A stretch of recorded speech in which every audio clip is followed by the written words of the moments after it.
Hello there, Crafty Doer. Jessica Michaels here, back on YouTube to share the creative process behind how I add mixed media to my paper crafts, such as cards, scrapbook layouts, and art journals. So, if that is something that sounds like you can get into, please consider subscribing and hitting that like button. Today, I am creating a layout using a technique that I normally use for cards. So grab a comfy seat, grab all the crafty things, and let's get into the crafty doings. I scrapbook 8 by 8 layouts. Normally you will see 12 by 12. I know there's the 6 by 8, and then you can get paper pads in 6 by 6.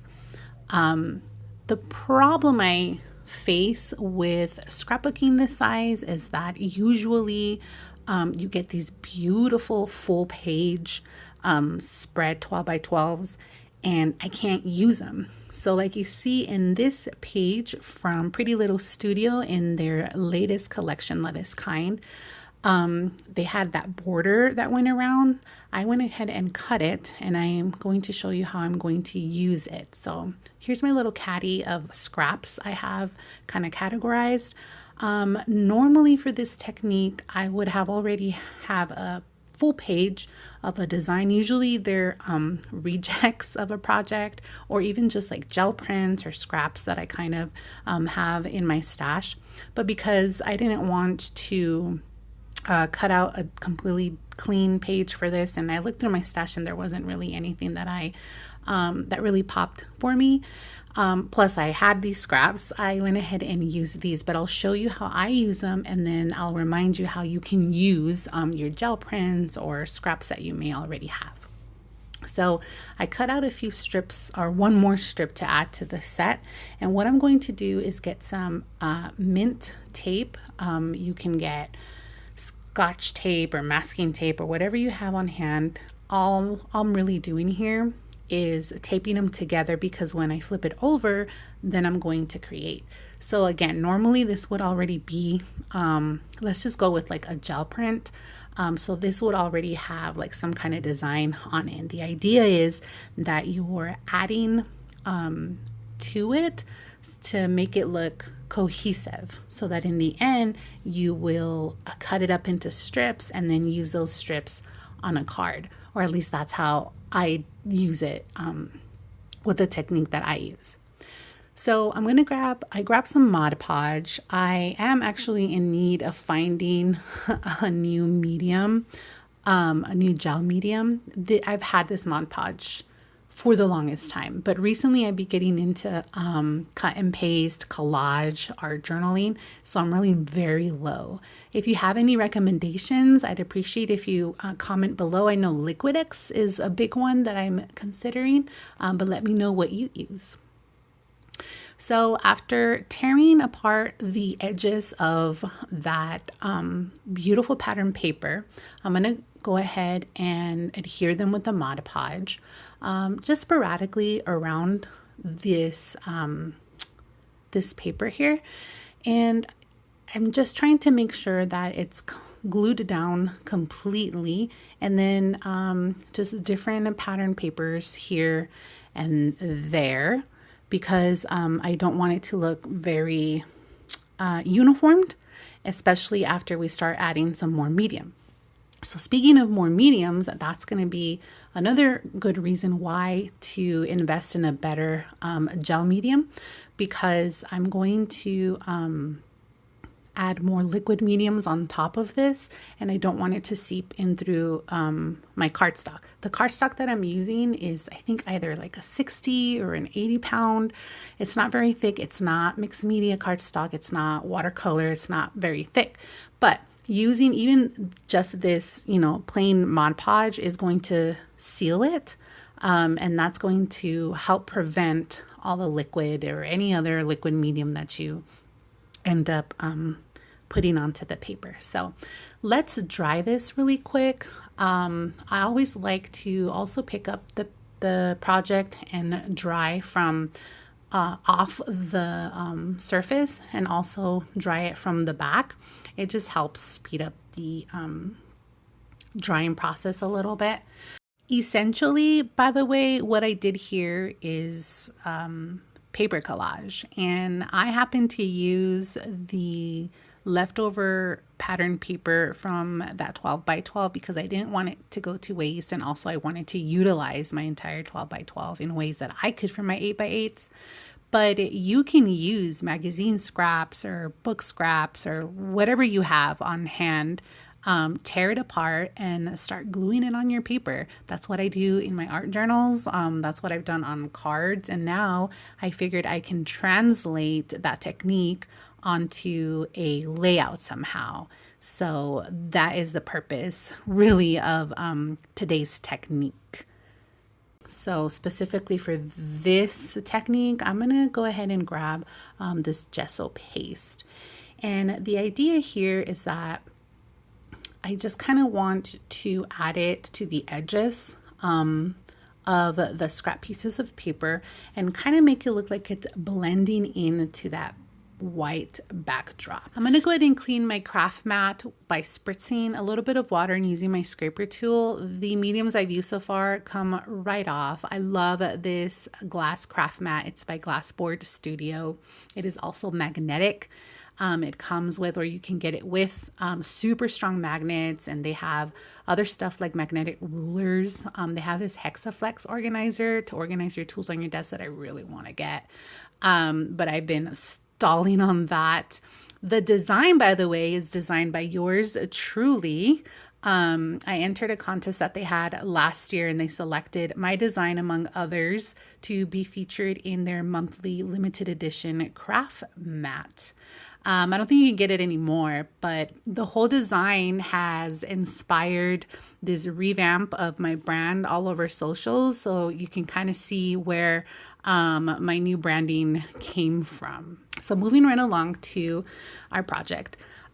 Here is a stencil that I'm using with a texture paste. It's a little bit different than the gesso that I was using before. This one is actually opaque. So whatever color I pour onto it, it's going to absorb it. And another cool technique you can use with this texture paste is you can actually add the color directly to it. And that's what you actually see on my stencil there in blue. But I went ahead and just put some of those polka dots in the white spaces, and then I'm gonna dry it up, and I'm grabbing these distress spray stains to kind of match the pattern paper.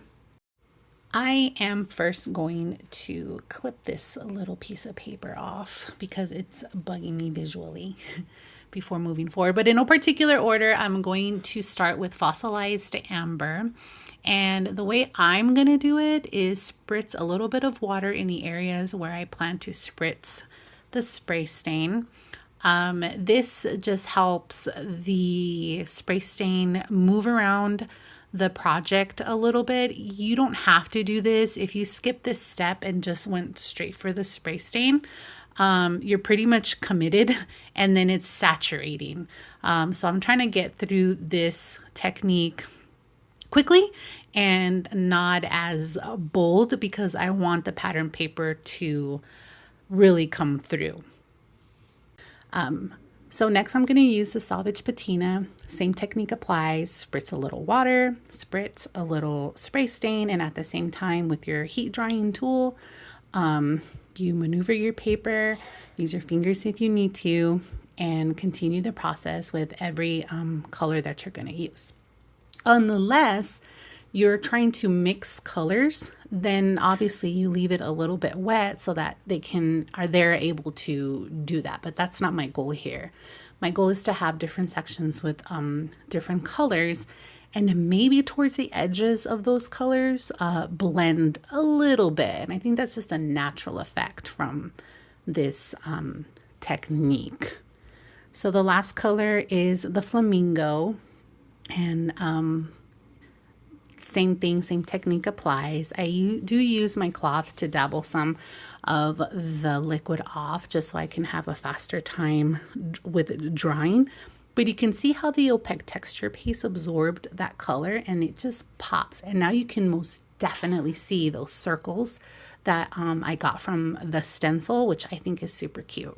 I've been using the stencil quite a bit lately, and there's just something about the circles. I see them as polka dots. That's what I call them, but I'm sure they're more like circles. So this pattern paper has a bit of red, and I pulled out the red, and I have a hard time using red because it usually gives me blood vibes, but I had to just spritz or splatter just a tiny bit to help bring out the red in the pattern paper. And because I didn't want it to be so bold, I just dabbed it up a little bit with my cloth. So if you take a close look at this paper, it has some stitching design. I'm going to go ahead and try to bring that to life. And this is what it looks like. The stitchings are not exactly like the design specifically, but for the most part, I did my best to do it justice. So now I'm going to use Dina Wakley's gloss spray to splatter some white. And it's so funny. I saw a video of her recently. I think it was at Creative Nation. And she was talking about how someone was complaining that her nozzles clog. And I love her response, which was like, oh, you spray them? Because she uses them in ways you're not supposed to. And that's my motto for mixed media. It's the what if. Sit down in front of your, craft area and ask yourself, what if? And then just go for it. Because at the end of the day, you'll have those rejects that you can use like I'm using right now, and you will still be able to create something beautiful out of it. So I highly encourage you to do that. Or if you have already done that, let me know in the comments below, like what have you experimented with? What turned out to be something so amazing from your what if? I have plenty, and this is where this technique came from in my craft room. So you'll see that I took the pieces apart, but now I have to play puzzle because I was so excited to see how it was all coming together. And now I have to figure out which piece goes where, because when I set it down on my layout, I want you to be able to see that it was one piece, although it wasn't. But I said at the beginning of the video, that is the idea. Is for you to have one gigantic piece and then you can cut from. So with that being said, I'm going to distress the edges of only the two outside pieces and then the top and bottom of every piece. So it looks like one gigantic cohesive piece. If I would have distressed them individually, not only would it be a little too much because I feel like there's a lot going on in each strip anyways, I feel like it would separate each piece. It would make it its own, and that's not what I want. So that's why I decided on just distressing those certain pieces. So now that I have that all ready to go, what I'm going to do next here is grab my backdrop and start assembling the way that I envision this layout looking. So once I do that, I realize that the thread from the bottom is popping up, which I usually love in a card because it adds more texture and more interest. But I think there's already so much going on in each strip that I kind of want to refine it and clean it up a little bit. So I think the best choice here is just to clip them all off and, let the texture and let, the mixed media that I created speak for itself. Like, I don't think I need anything more than that. So from here on out, I feel like this is a grungy looking layout, and I know this is a gorgeous collection, very bright colors, very white actually. But the mixed media, I feel like it's grunged up. And who said pretty can be grungy, and who said grungy can be pretty? So I'm gonna grab some distress ink and blend the edges of it to add that grungy vintage look to the layout overall. Once I do that, I'm just going to mark where I want my pieces. I'm totally a visual learner, hands-on learner, so rulers are like out of my game here. So once I mark it and I start assembling the first strip here, the other ones are easy to eyeball. So while I assemble this and glue this down, let me get to know you a little bit. Let me know in the comment section below, what is it about mixed media that you love? Do you remember what did it for you that just, called you to do the mixed media things? Or if you're one of those people that, are intimidated by mixed media. A lot of people I know, they don't like it because it's messy. And I say that way because I totally did air quotes on that. I don't mind a messy, but I think I'm like a confined messy, and I think that's why I don't mind it.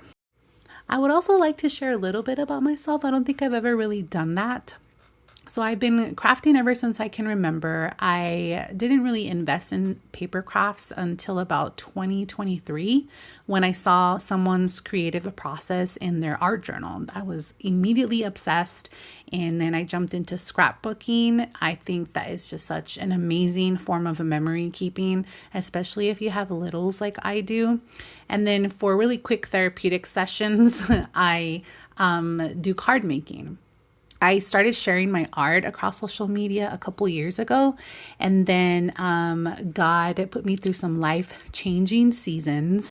And through His strength and understanding, I have overcome, embraced, and bloomed through those changes. He has so graciously brought me back here across these platforms, and I just want to ensure that my God-given gift is glorifying Him by sharing His word and His love for you and I.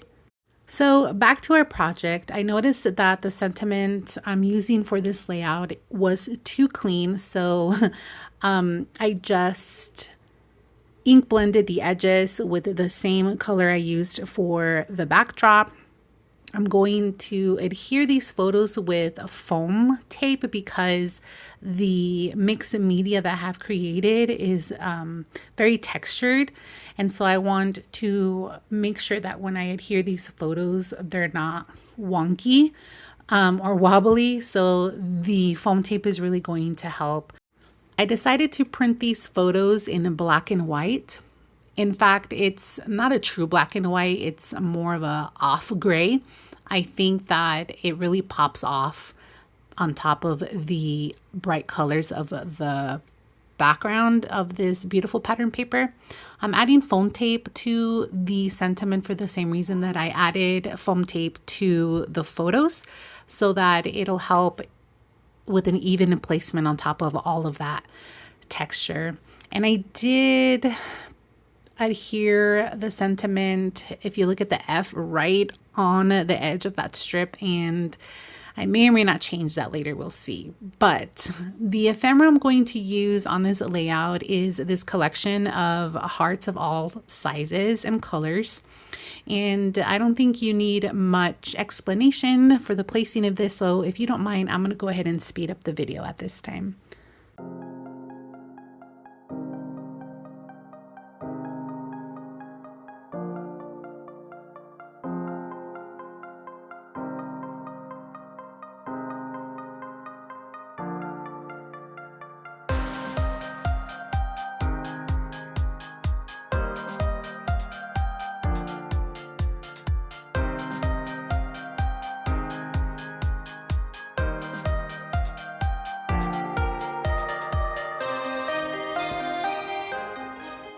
So now that I'm done with the heart ephemera, I'm going to set it aside and I'm going to pull out my sequin. This is something that I think I purchased off of Amazon a while back.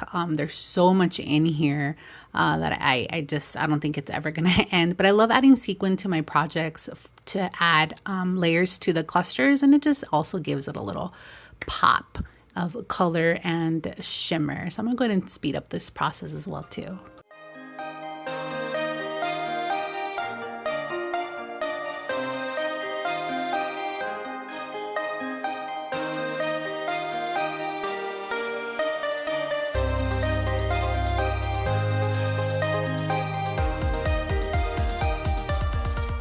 The entire time I was doing the sequin, the sentiment was bugging me so bad, only because I'd adhered it right at the edge of the first strip.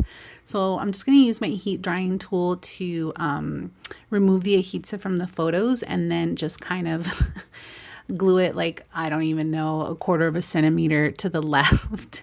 Now I'm a happy camper. I do have to add some more adhesive towards the end of the S because it's not so much on the already lifted second photo, but totally worth it. My mind is at peace. Next, I'm going to use these clear stickers, same collection. They're definitions of words. This is a definition of friendship.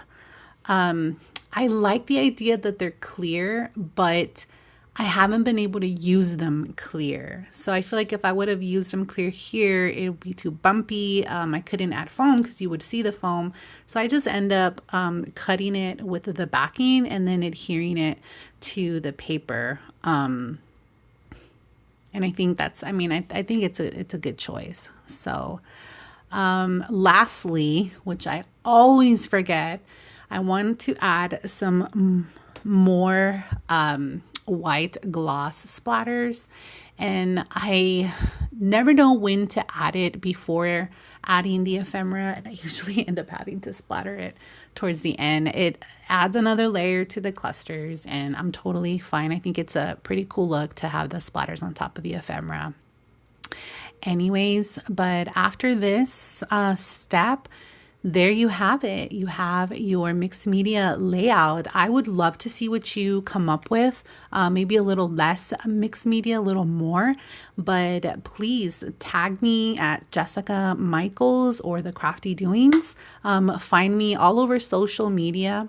I have a Facebook page now. I'd love to be friends there. IG is all up to date, and you can catch up from what I've been up to the last year. Thanks so much for watching, and until the next Crafty Doings.